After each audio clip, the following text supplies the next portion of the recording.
everyone and welcome back to avchesslab. My name is Alex and this is the second lesson of the Road to Chess Master series. On the previous lesson we covered the board and pieces, and if you missed it, there will be a link in the description below. These first few lessons are the whole foundation of chess, and it is extremely important to take it slow and learn them properly. In today's lesson we're going to learn how the pieces move, but before we jump into that, let's quickly review how to set the pieces up on the board. For this example, I will only demonstrate how to set up the black pieces. So let's clear this up. And remember, we're going to start from the edge with rook, knight, and bishop. And then we're going to do the same thing on the other side, rook, knight, and bishop. And again, the question is, where do we put the queen? And since we're doing the black pieces, the queen goes in its own color. So the black queen on the dark square, and then the king goes next to it. And then we just put the pawns in front of each of the pieces, as so. The more you practice this, the better you're gonna get at it. So doing it a few times each day will be good for you. Great job, everyone. Let's now learn how the pieces move. So let's clear this board, and we're going to start first with the king. So I'm gonna go ahead, grab the king, and place it here in the middle of the board. So the king can go in any direction from where he stands. For example, it can go there, there, there, there, there, there, there, and there. Only one space, but it can go in any direction. From the middle of the board, the king can go into 1, 2, 3, 4, 5, 6, 7, and 8 squares. As a caveat, and for the stronger, more advanced players, a centralized king has 8 squares to move to. How about if we place the king at the edge of the board? So once again, I'm going to grab a king, and I'm going to place the king right there. How many squares can the king move to now? We have 1, 2, 3, 4, and 5 squares.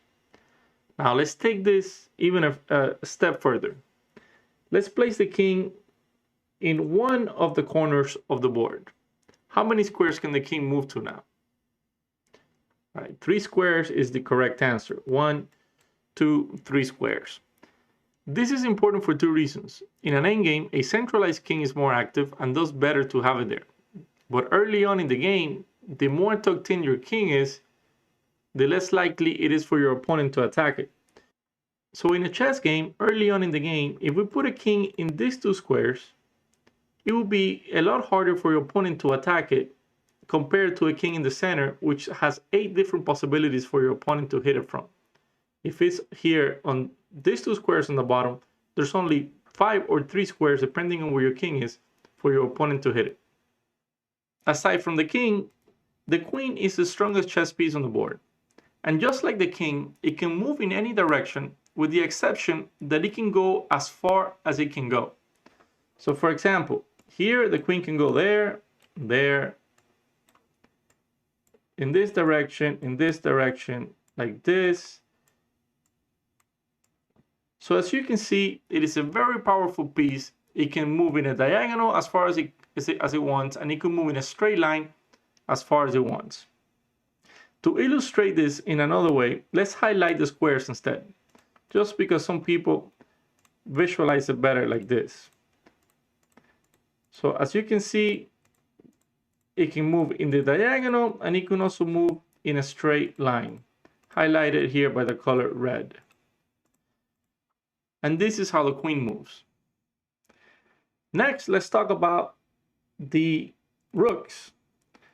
So if we put a rook in the middle of the board, the rook only moves in a straight line, again, as many squares as it wants. So you can move in this direction as many squares as it wants, in this direction, or this direction. It is one of the easiest pieces to move as long as you keep in mind that it moves in a straight line, not in a diagonal. Next, let's talk about the bishop. Let's clear the board again and bring a bishop into the board. Now, we're going to have 2 bishops. One bishop is going to be in the dark squares, and the other bishop is going to be in the light squares. Depending on which bishop you have, that bishop is going to move in that diagonal, Again, as many spaces as it could possibly move to. In this case, this bishop can move any way along this diagonal and along this diagonal here.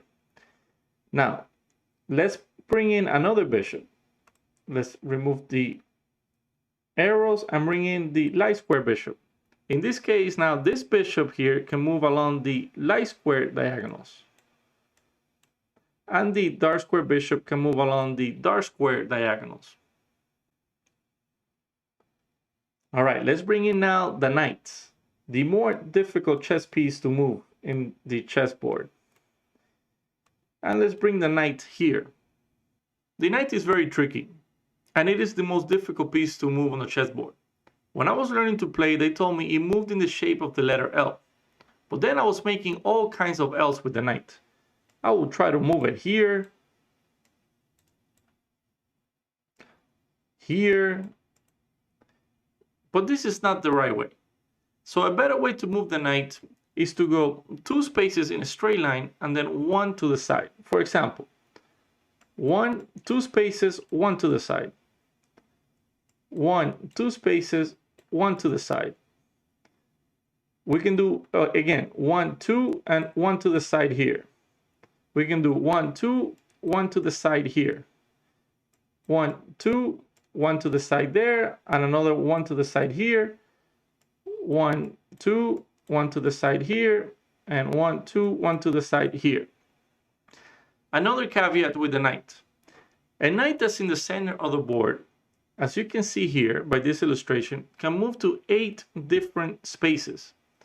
Now, look at a knight, for example, that's over here. How many spaces can this knight move to? So let's count.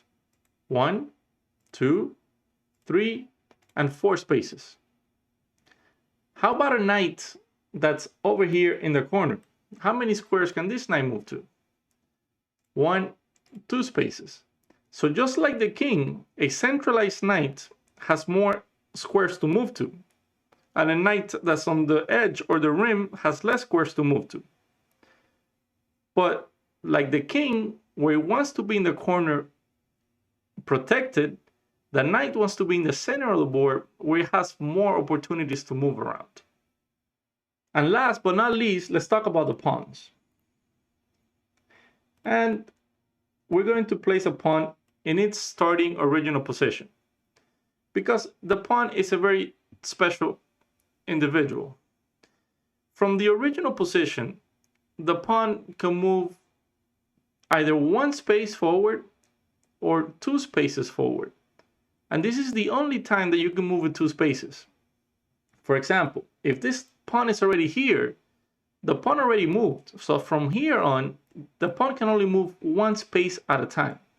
1 space at a time. 1 space at a time. And that is how you move the chess pieces.